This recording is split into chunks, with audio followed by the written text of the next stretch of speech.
Kylie, welcome to the show. Danny, thank you so much for having me on. It's a pleasure. It's something that we've been trying to tee up for a while now. Obviously, I've been quite fortunate to have been working with you over the last, I want to say, probably 6 months. Yeah, probably more. It's probably 9 months now. Yeah, you're right. Yeah, you're right. And throughout that 9 months, I've obviously got to kind of follow along with your journey and watch your growth, which we're going to talk about today in terms of your career as an athlete, but also in the podcasting space, having recently started the 4TG podcast, which is crushing it. And I've been lucky enough to be a guest on the show. Mm-hmm. I want to kind of jump straight in because obviously with the podcast and just, yourself in general, you're definitely doing your part to continue to improve, female sport. I'm curious to understand your journey in sport. When did it all start? What was the chosen sport? And what was the catalyst, I guess, for you to really start to, have your own impact on where the world of women's sport is going?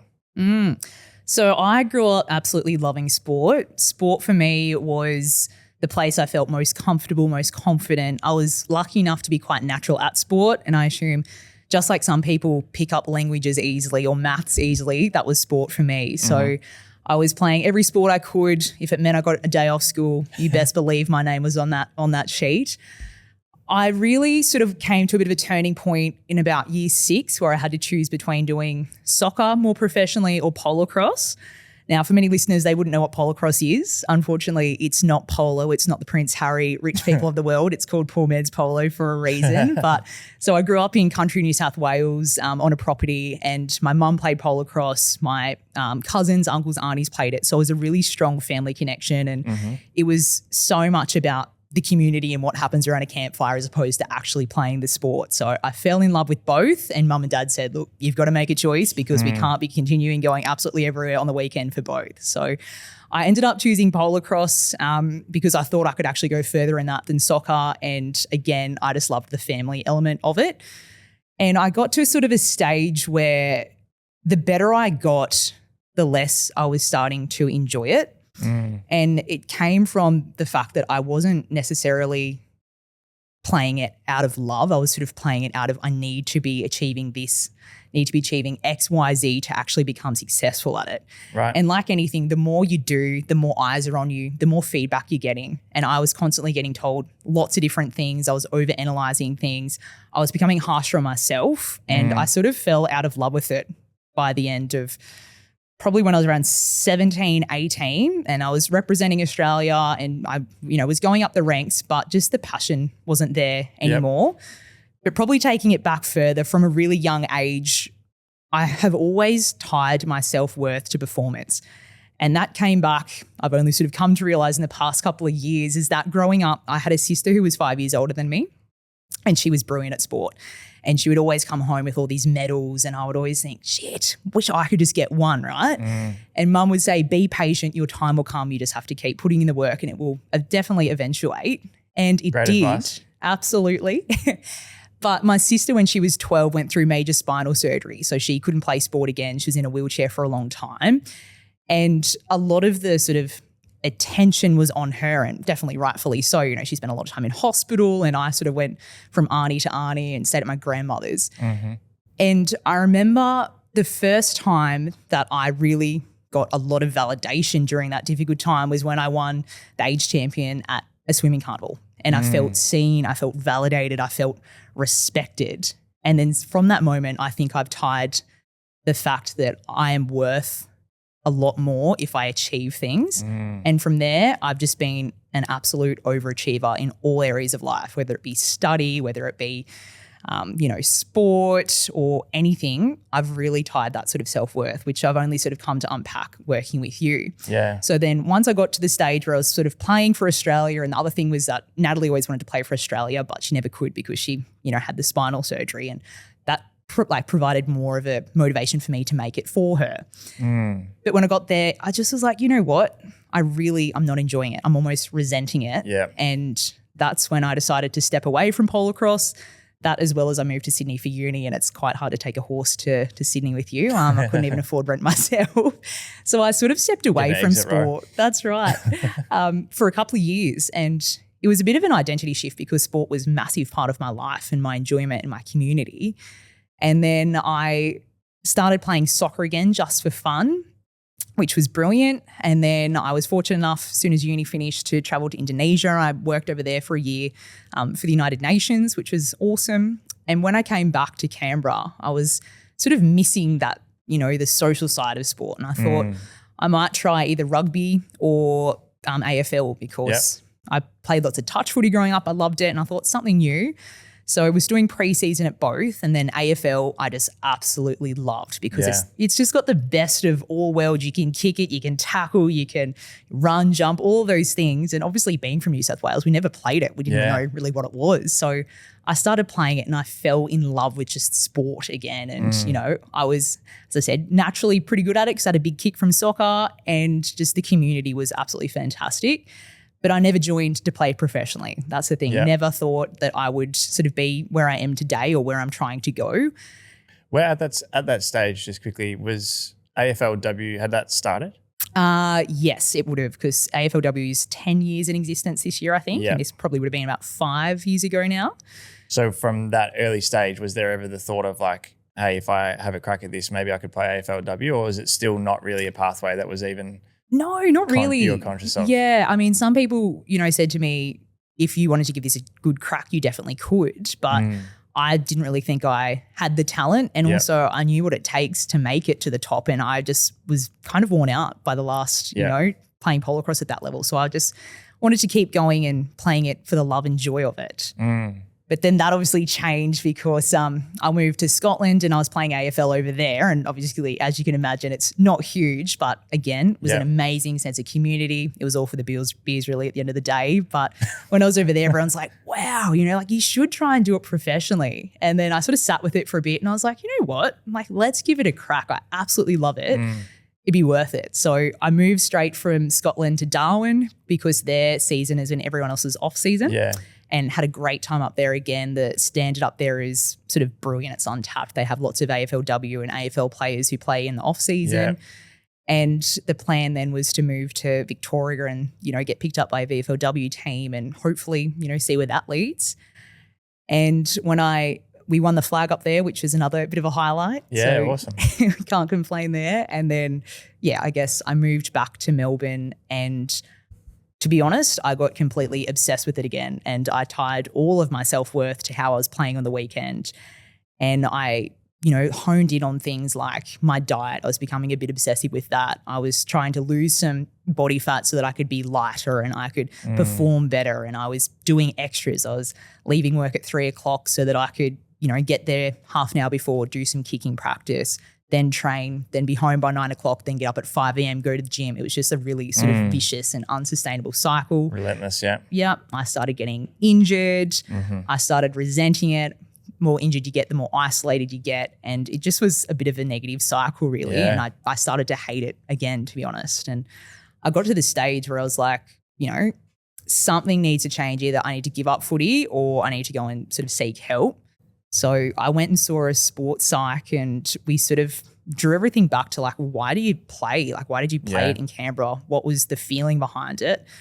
And I was like, I just played it because of the people, to be honest. And I played it because I love kicking the ball around with your friends and things like that. And we said, well, right, like next time you go out there, it does not matter if you miss every single goal. It doesn't matter what happens out in the field. Just go out there to have fun. And it did sort of shift my perspective on things, and I started playing a lot better. And, I was getting VFLW recognition. I was ready to go for one of the teams, and then I did my ACL like every other, athlete seems to do these days. And that's when, a lot of things changed, and that's when I reached out to you because mentally it was quite tough, especially when your identity is sport and you're sort of grieving that identity and, what could have been. And that's when I sort of said, right, the mindset side of things is probably the most beneficial thing that I can do now during this time. 100%. Okay, there is a few things we've got to unpack here. First and foremost, I want to come back to the point you made around, tying your identity to success in sport. And for those that are watching or listening, like that could be anything. It could be, success at work. It could be the amount of money you have in your bank account. It could be your body composition. it's something that I feel like a lot of people go through. I've talked about it a lot on the show before. Like I've had 2 or 3 periods of my life where I kind of went through somewhat of an identity crisis, that I attached all of my worth to a certain thing. And eventually, or ultimately, it was just something that I did. It's not who I am. It's just something that I did. And I think that's a really important differentiator there of like, no matter what it is that you do, that's not who you are. It's just something that you do. And behind that is a person, and my question for you is, do you feel like you've got awareness around what you felt like was missing? So I think when with sport in particular, when it becomes like, okay, my worth and my validation is how well I do at this. Do you feel like you understand from a personal level what you felt was missing or that wasn't there, that would have allowed you to feel the worth without the accomplishment? Yeah, I think the biggest thing that was missing, or the thing that I've now reflected on, is that I always saw success as being linear. In order to be successful, you need to achieve the next level or go to the next highest team representation. And once you get there, you'll be happy and satisfied. But every time I went up the run on the ladder, it felt good, but I was never satisfied. And it was my inability to actually be grateful for how far I've come and, be proud of those types of things instead of constantly asking what's next. What's next? Yeah, I think that's a really important point you make. And with this whole identity piece, again, there's such an importance of understanding that if you feel like, ultimately we want to get to the point where, in terms of the self-respect and love that we have for ourselves, our self-image, our worth doesn't change no matter what it is that we do or don't do, or whatever our social status is or job title or any of that stuff. Like, it never changes our worth. But you can pick up on these little cycles where it's like you're using something to create a feeling. Now, you and I obviously have had a lot of conversations around the whole personal development side of things, and the fact that, our beliefs and the way that we feel is actually the cause. Like, that's what's creating the effect, or that's what's creating the experience. But we often look at these things that we use to to give us the feeling. But ultimately, we want to be in a position where it's like you have the feeling already, and the things that we do just actually amplify how you already feel. But when you're stuck in a cycle of what we're talking about right now, that part of it's missing, where it's like without that, the feeling's not there. And so you use that, whether it's the gym, for me, I was stuck in this cycle for a long time of like, very similar to yourself, but also, training and nutrition was like, I was so obsessive with it. But without the little accomplishments, whether it was a sporting accomplishment or whether it was just me being able to say, oh, I trained enough today, or my nutrition was perfect today, so I can feel good, I can feel relaxed and feel happy within myself, when the reality was, if it was taken away, none of those feelings were there. And so when you kind of come to that realization of like, I'm using these things to validate myself or to feel like I'm worthy, was there an area for you that you felt like you really had to lean into to feel that sense of worth for yourself again? Yeah, I think the two biggest things I've taken away since we've been working together is, number 1, alignment, and number 2, detachment. If back then I was given a contract to play AFLW the next day, it wouldn't feel natural. And that's what we were speaking about. So it's on a pedestal. Exactly. And I used to think of AFLW players as heroes and all of this sort of stuff and put them on this pedestal. But stripping that completely back, like now, you sort of see them, they're just people. They play AFL, but they are their own person. They have many pieces of their own identity puzzle, and that is just one of them. And this is a thing too, like, no one has ever put pressure on me to be an AFLW player. I never joined AFL to play AFLW. This is just the story I'm telling myself, that to be a successful player is to have to play at the highest level. And I now realize that that's completely not the case, right? But the biggest thing now is detachment. Like, I'm coming back from the ACL, obviously, and I'm at a stage now where I'm training still harder than anyone else, I believe, and I think people would say that as well. But I'm focusing more on who I'm being. Having the goal to play AFLW gives me purpose to get up in the morning, to go to the gym, to train, to still be an elite athlete without having the title of an athlete. And I'm at the stage now where, look, if it happens, brilliant. but I don't need it to happen to know my self-worth. I still want it to, but if it doesn't, there's so many other areas of my life that I've been able to light up since the ACL and being forced to take a break and say, right, why do I play sport in the first place? Why do I play footy? And what are the other areas of my life that light me up? That's so good. And, to that point, I've probably mentioned this on the show before, but like the only reason we want anything, right, is because of the feeling we think that we'll have when we have it, when we've got it. And what you've kind of articulated just then too is that like we don't need that thing to feel that way. And so the beauty is when your focus is on feeling those things with or without it, it is easier to detach because now you're not reliant on it. And as you kind of just said, it's like when we can be on that frequency, the ironic part of it is that we do become so much more of a magnet to attract these outcomes because it's not this needy energy of like, until I get that thing, then I'm going to get to feel this way. And again, this shows up in so many different ways for people in their life. Like when I lose the body fat, I'm going to feel confident. Yeah. When I've got this certain amount of money in my bank account, I'll feel worthy. Or when I got the job title, I'll be good enough. But it's like, there's a saying that's something along the lines of like, wherever you go, there you are. Yeah. And I think when the sooner people can realize that like the way you feel now, or you're putting this expectation on how you will feel when these things happen. The reality is 99% of the time, if they happen, you'll feel exactly the same. You're the same person. And, to the point again of the putting something on a pedestal, like I know you and I have talked about this, but for anyone listening, like putting something on a pedestal is essentially you saying that I am below it. This thing is above me and I am not an equal to it. And for as long as that's the case, you will not attract that into your life, or you may attract it, but it's not going to be a constant. And so whether that's, again, the great physique, whether it's a sporting accomplishment, fill in the blank, could be a car that you want. It's like as long as you see that as something that is separate to you and above where you are, you will not attract and maintain it. And so we want to essentially be equal to it. Like we want to, because we are. Everything is just on this equal playing field. And the sooner you can do that, the sooner you can normalize it, the sooner that becomes something that's actually a possibility for you to attract into your life.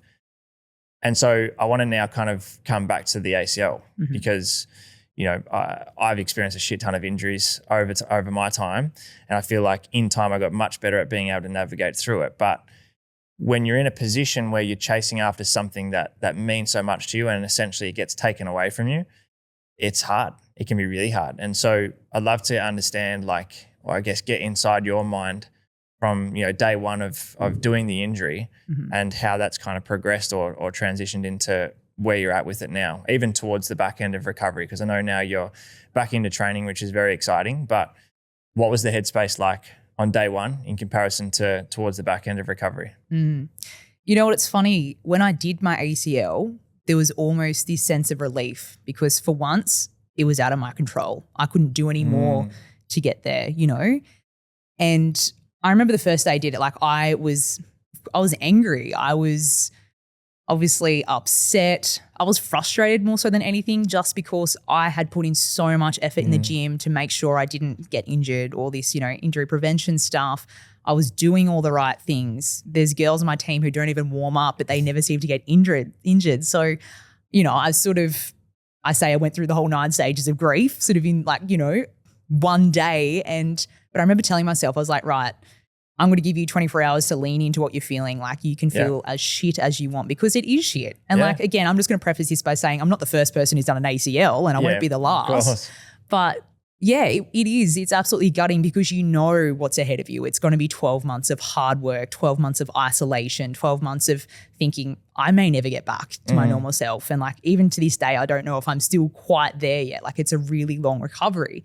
But then after I gave myself that 24 hours, I was like, right, this is your new reality. I am a big believer that everything happens for a reason. So I was like, right, it's time to look for the opportunity in this. And then the next day I woke up and I'm not going to say that I was fine the next day. It was still there. It was still present, but I actively made myself look for the opportunity in it. And, from very sort of early on, and a lot of people will attest to this, I tried to be positive about it. I was like, yep, brilliant. Okay, I've got 12 months to work on myself and then, to do other things in my life. I was working in corporate comms all the way up until this stage. And I've always wanted to go into sports media because I've, studied media at uni and absolutely loved it. So I thought, what a great way of tying your, professional experience with your passion and to do that. Yeah. So I did that. I jumped ship and work in sports media now, and it was a massive pay cut, but you can't put a price tag on purpose, and I absolutely love doing it, and it's led to so many other things. So that was one thing. And then, I actually started coaching as well, which, a couple of years ago, I wouldn't have said that I'm good enough to coach because I'm still relatively new to footy. So I thought, if I don't have the IQ, what can I offer? But I've come to realize that you don't need to be the best at something to coach, right? You can do so much for someone by believing in them, supporting them, and helping them be the best person first as opposed to the best athlete. Because I think far too often coaches put such an emphasis on athletes and their performance, but we are people. We have emotions. We have shitty days at work. We have all these extra things. And if you're not getting the best out of someone as a person, you're not going to get the best out of them as an athlete. So, and some of the best coaches across all codes of sport have never played the game. Yeah. And I completely believe that, because it's one thing to, play something and be good at it, but to be a coach and to people, to lead people and, that's a whole other skill set. So I've got to lean into that. And by default, I think my footy IQ has gone up so much. And I absolutely love sort of teaching and helping, the younger females up and coming to, get better as well. So I have, I guess, more of a purpose to come back to. And I think that's what I want to take onto the field, is that more sort of on-field leadership and be that, culture asset that's going to make the team a more inclusive and a more enjoyable team to sort of be part of. What was if you were to be able to pinpoint either one, or maybe there's a handful of them, if you're able to pinpoint the biggest benefit or area of growth that you got to experience because of the injury, what do you feel like it is? The time to go within, I think. So I got to do a lot of self-development stuff, and, obviously a lot of the work that I was doing with you, and I, got to put more value and time on who I am, I guess, as a person and what I enjoy doing outside of footy. And now, as I've said, my self-worth isn't tied to my performance. And I think that has been the biggest needle mover.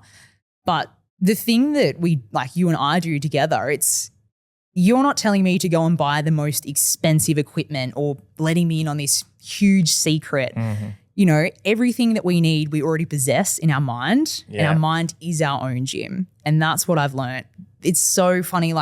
You look at athletes and they will spend thousands of dollars to get 1%, but you can untap, I would argue, 80 to 90% more of your potential by going, up in your head. And we all have it, but we just don't understand it and we don't know how to use it. So being able to have the self-awareness around that and to listen to your frameworks and actually be able to implement that has been the biggest game changer, not just in sport, but across my whole life. And I've leveled up in so many areas. And I just wish it was more mainstream in sport and performance, because it's so untapped, the mindset. Well, that's your opportunity, right? With the 4TG podcast and with your, your leadership and your coaching moving forward. I think you're right. There is just so much opportunity there. I love what you said before. The mind is your gym. I love that. Trademark. Yeah. Guys, cooking. What was when you look back at some of the, let's say, the limiting beliefs or the resistance, or maybe the behavioral thought patterns that were present for you as an athlete prior to the injury, what do you feel like will be the biggest shift coming back to playing again now, just based off some of the stuff that, either you and I have worked through together, or stuff that you've, come to realize for yourself, actually in the game itself? Because I know there's a lot of people listening at the moment that probably play football. There's athletes from all different sports. And I for one, when I was still playing basketball, I was my own worst enemy, in terms of the mental side of things. If I knew what I knew now, I think I probably would have got a lot more enjoyment out of playing than what I probably did at the time. But is there something that stands out where you're like, shit, I'm really excited to actually know what I know now coming back to the sport, that you might be able to share that could help someone else out there as well? Absolutely. I've got two things. Yep. The first is enjoyment, right? We go out to play sport because we love sport. Sometimes we think that the stakes are a little bit bigger than what they actually are. Sport is entertainment, right? So if you're going out there and you're, belting yourself up because you've missed a goal, you're getting sprayed by a coach on the sideline, you get in the car, your parents, if you're younger, your parents are driving you, they give you the silent treatment. That's not particularly enjoyable. No. Why would you do it, right? Sport gives you the freedom to go and play a game that you love. It gives you the community. It gives you the physical benefits, mental benefits. You get to learn how to lead. You get to learn how to win gracefully and lose, also gracefully, and all these brilliant things. So if you're not enjoying it, what's the point? So go out there and enjoy it first and foremost.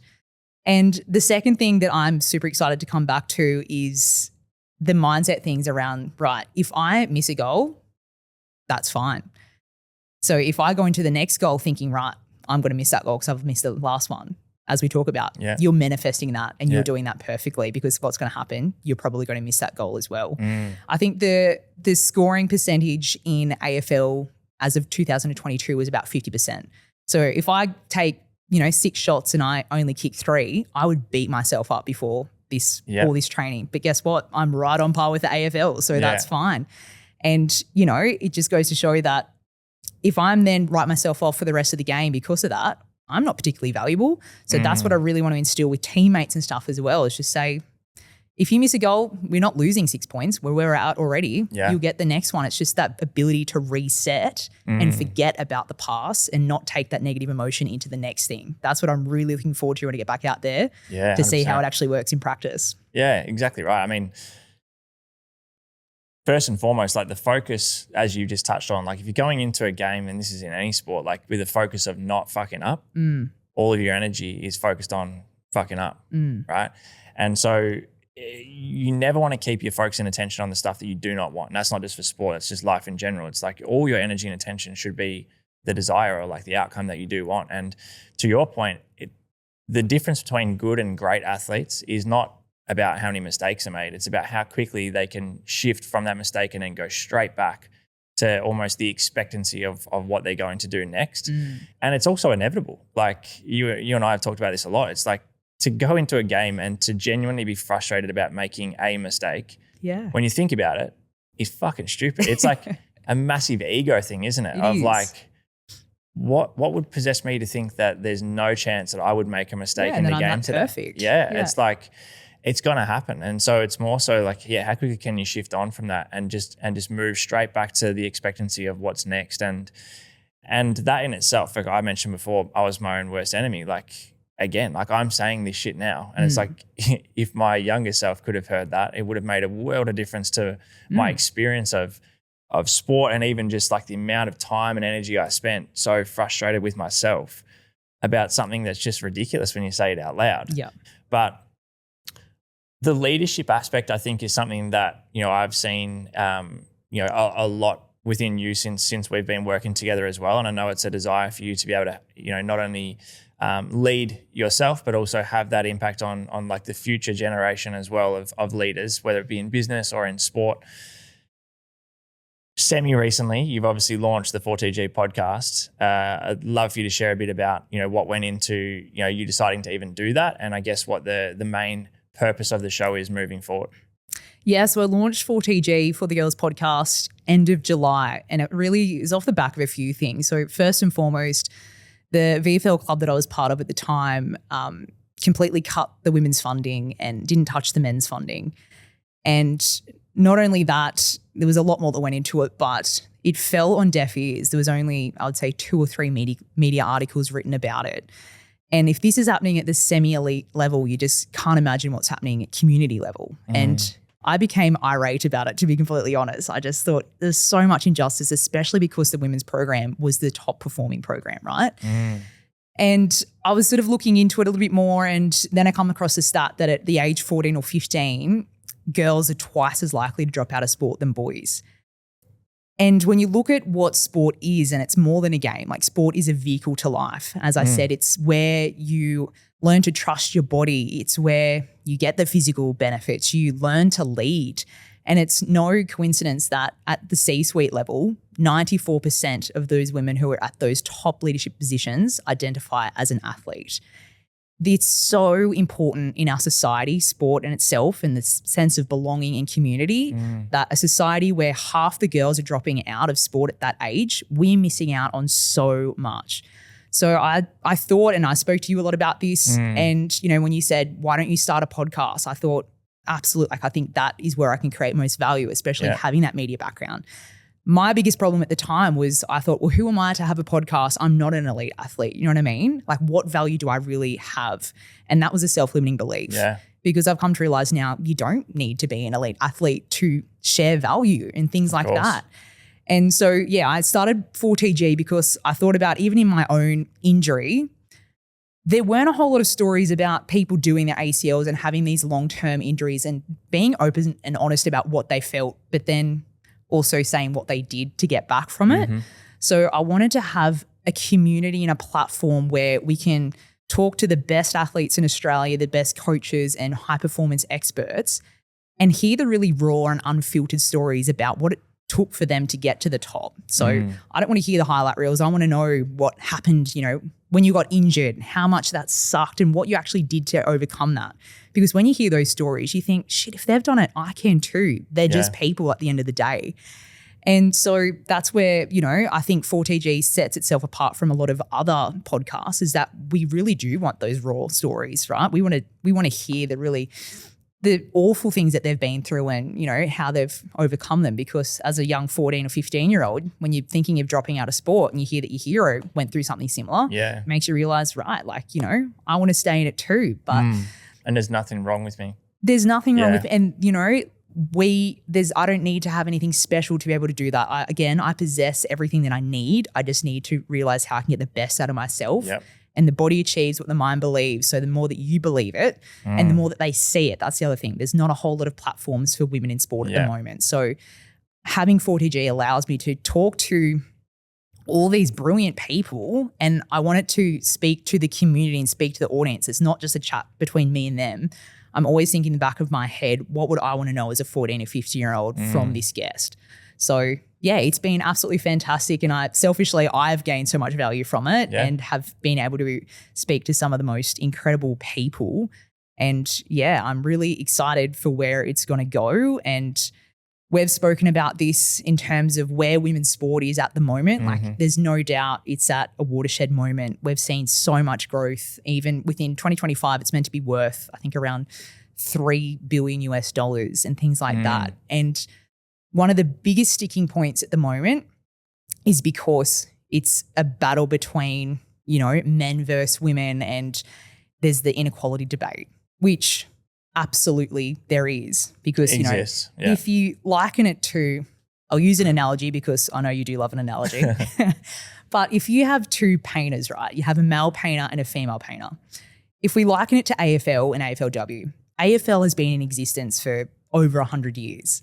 AFLW has only been in existence for around 10 years. So let's say we've got this male painter, the female painter. The male painter has had 10 years of experience. He has had access to the best studios. He's had assistants. He's had the best paintbrushes, canvases, and all these things. And he's had a PR team that sells his work and sells his product. Now you've got a female painter. She's only been painting for a year because before that, society said she's not allowed to paint. That's not for women. Women shouldn't paint, right? But recently she's been allowed to paint. She has to paint part-time, even though she probably practices as much as the full-time male painter. And she also has to work 2 jobs to make ends meet. She also has secondhand brushes that she has to pay for herself. She has to rent her own studio. She's meant to be doing all of this. And then when the finished product comes out, you compare the two artworks. Who's going to be better? Of course, it's going to be the male who has had the experience, the resources thrown at him and the backing, right? So it's just like, when you say it like that, it almost sounds absurd. But that's exactly what we're doing with women's sport. How can we expect women's sport to be at the men's levels, output without the men's level investment, right? You cannot judge the art until you fully fund the studio. So looking at it like that, it's mind-boggling that we still expect it. Another thing, we don't want to compare it to the men's sport. Yeah, the women's brand and the men's brand is completely different. Yep. Don't judge us by how the men are going. Judge us by how far we've come in 10 years. That's the real point of difference. Yeah. So as soon as we can start to look at it like that and not such an attack on like, you know, it's us versus them, it's men versus women, because it's not. It's going to take the whole community to promote all that women's does sport. is just divides people Absolutely. even more, isn't it? And it's defensive, I think you and I talked about this when I was on your show. It's like, that's not what it is. As in, like, it's not a. And actually, well, I'm trying to articulate what's coming to mind, but I think you do a really good job of this, and I've mentioned this to you before. Like, the conversation needs to be somewhat what we're having right now. It can't be, as you said, it can't be an us versus them, because instantly you have people who have basically chosen a side or made their mind up with zero information. And once there's an assumption made or the mind's been made up, it doesn't matter what information is in front of them. It's like the mind's already been made up. And that kind of continues to just create this resistance more and more as time goes on. And so, you know, on that note, let's say 5 years from now, and ideally it's not 5 years, ideally it's as soon as possible, but 5 years from now, what would need to have happened for you to sit back and go, I'm really happy with where things are at? The biggest thing is investment, right? You know, hype builds visibility, and that's one thing, but it's investment that builds growth in careers. And the best example of all of this in practice is looking at the FIFA 2023 Women's World Cup. So that alone generated around, I think, $1.9 million in GDP. And you look at the brands who like jumped on the back of that. So for example, the Matildas, right? Can you name 2 Socceroos? Can I? Yeah. Fuck no. No. Can you name 2 Matildas? I can name 1. Okay. Yeah. Well, that's better than nothing. Yeah, it's better than none. Yeah. But the whole thing is, right, if you're a brand, where are you going to put your money? Like, everyone can nearly name at least 2 Matildas, but in terms of Socceroos, you sort of completely forget about them because of the platform that was built around that and the hype, right? It was brands aligning with Matildas was national pride. It was everyone was talking about it. So since the Matildas, the healthcare costs actually went down by $212 million because more people were participating in sport from it. So it clearly was a movement. Yeah. Now, in terms of the Matildas, looking at their uniform, the first thing I see when I shut my eyes is the CommBank sign that's right in the middle of the shirt. And if that is not the most perfect brand alignment, I don't know what is. So there is such a business opportunity for commercial partners to jump on board. And I think for every $1 invested in women's sport in Australia, there's a $7 return. So, you know, that goes to show that it is a massive business opportunity, but it is such an underserved market. So the more money that commercial businesses can put at it, the better it's going to be. The better it's going to be, yeah. I'm going to play devil's advocate for 1 second. Go for it. Because I know I've just heard this type of question come up a lot and seen this question a lot. So this is not my opinion. This is just devil's advocate, right? If we use the example of, say, tennis is just a really easy example here. If we use the example of tennis, what would you say is the argument, or what would you say is the response, I suppose, to people saying, well, if it's going to be equal between male and female, then why would the females not play best of 5? Why would they play a shorter game, but then expect the same reward? That makes sense. And again, even me saying that feels really fucking uncomfortable because this is not my opinion. But what would you say to that? Again, it's sort of similar to the AFL and AFLW, right? They're 2 completely different brands of sport. Yeah. For example, AFL play with 18 players and we play with 16 players, right? Yeah. It's different and it attracts different audiences. And again, I bring it back to AFL and AFLW because that's what I know. I don't know tennis all that well, but you look at the type of audience that AFLW brings in. They're bringing in young families because it's more inclusive. It's less, you know, people wanting to belt the shit out of each other after a game. It's such a better environment, and the female sports audience are more highly loyal. They're more engaged. And I saw a stat the other day, which is actually really interesting. It's that by 2030, 60% of sport watchers will be female and 75% of all purchasing decisions in a household are female. So who's going to be making the money, right? So I think in terms of bringing it back to that, we need to treat them as different brands. Yeah. And it shouldn't be, comparison. That's right. They're completely different things. And if you're a commercial partner looking to throw money at men or women, go for it. But look at what the value is that each of them can provide. Yeah. Yep. So that's one argument. Of course, the other argument is just around equality, right? Yeah, of course. And if you had a daughter and a son playing tennis, would you want to look your daughter in the eye and say, even if they're probably a little bit better than the son, and that's not to say that that's always the way, but do you want to look them in the eye and say, just based on your gender, you're not going to have the same opportunities and pay as your brother? Yeah, correct. So Ben Brown put it really well on one of the episodes, and he just said, sport, we don't have to throw our hands up in the air and say that's how the world is, right? It's not Wall Street. Yeah. It's actually a reflection of society. And it's just like, is the world that we want to live in still saying to young females that it doesn't matter how much work you put in, how skilled you are, you're not going to have the same access to opportunities as your male counterparts. Yeah, it's an active choice or decision that's consciously being made over and over again to not change. That's right. To some extent. Absolutely. Your journey coming back into playing football again, obviously you're back in pre-season at the moment, which is very exciting. I'm sure you're absolutely loving ramping the training back up. How's your excitement levels, I guess you could say, or like where's your headspace at coming back into playing again, back in at the VFL W level, obviously with the aspiration, the desire to ideally, end up in the AFLW system as well. How's the headspace coming back into getting back into it again? I had my first preseason training about 3 weeks ago, and I could not wipe the smile from my face the whole time. Like just coming back and being part of the main group again and kicking the footy. And of course it's summer. Well, technically in Melbourne, I haven't seen it yet, but it was just the best feeling. And it's more so like reflecting on like, it was a tough 14, 15 months. And it does go to show that the work you put in is what you get out. And I'm so excited to be back. And again, it's because I'm so grateful to be there and I'm enjoying it.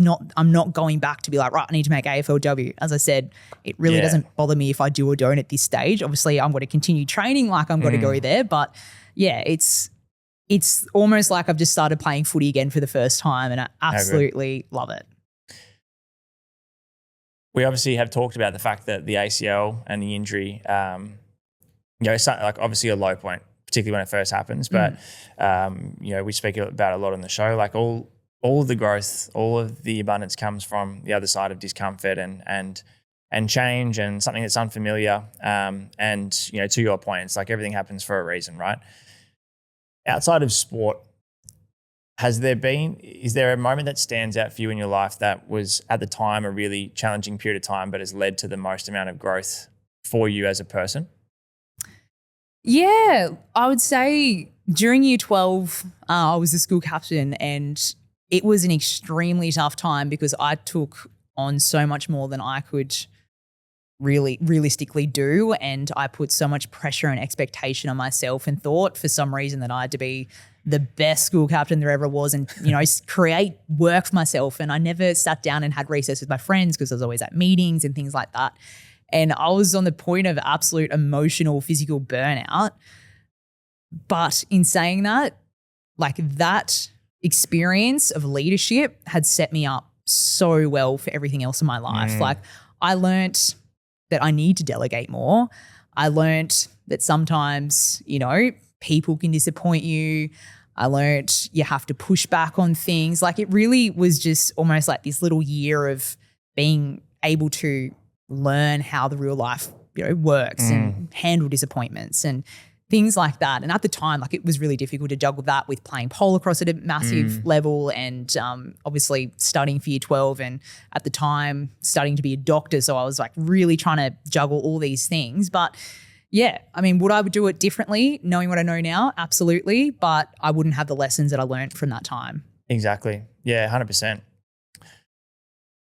Just as we get towards the end here, I want to kind of pose this question to you, like, what do you see in terms of like whether it be in sport, whether it be in business, where do you feel like the biggest opportunity is at the moment for I mean, it sounds weird actually, but where's the biggest opportunity for women in, like, you know, being able to speak more about this? Like, obviously as I said, you're doing such a great job of playing your part of making sure that there's more awareness towards this and the conversations are more open conversations around it all. Like, what can women do at the moment, which again shouldn't be the case, but it is. What can women do at the moment to really keep kind of moving everything forward in the fashion that it is, and just creating more awareness around it? The biggest thing women can do is believe in themselves and not give up on sport, and also help everyone out. The more that you give, the more that you will get in return. I'm like a huge believer of that. And the more conversations that we can have around this stuff, the more vulnerable we can be about our issues, the better it's all going to be. The more that you know, post on social media about trying to find equality for women in sport or leadership or whatever, the better. We've all got platforms now with social media, and you might think you've only got 300 followers. That's not a big audience. But if even 5 of those people listen to what you've got to say, if they then pass that on, like, it's this whole sort of compounding effect. You do not need to be an influencer to have, you know, a say in this world, to influence. Yeah. Exactly right. And in fact, I've found that in this day and age, we've almost got influence of a T. We want to hear from real people and real stories. And everyone has got a story to tell. And I know that you might think that it's not as massive as the person next to you, or it's going to fall on deaf ears. But even if one person gets value from your story, it's worthwhile. So I would say, you know, back yourself and share whatever you've got to share. Everyone has value, and you yourself have more value than you realize. Incredible. Well, Kylie, thank you so much for your time today. I really appreciate you coming on the podcast. And I know I've said this to you off the podcast, but I think you should be super, super proud of yourself for everything that you're doing at the moment. But even over this last kind of 12 months, the amount of growth you've had from like a personal and professional perspective, and what you're doing with the podcast is awesome. I've genuinely loved my time getting to work with you, and I'm just excited to see what you continue to do moving forward. And just keep going at it the way you're going about it, because you're definitely doing it the right way. Thank you very much. And as I said, I've been a listener of this podcast for about 5 years. So to come full circle and be on the other end of the mic is absolutely special. And thank you for everything that you're doing and the influence you've had on my life, because as I've said, it's been massive across all facets, not just sport. So keep doing what you're doing. Love your work. Thanks for having me. Thank you. Thank you very much. I really do appreciate it. And for everyone who has tuned into today's episode, guys, we are very grateful for you as well. So thank you so much for tuning in. If you haven't subscribed to the show already, please do.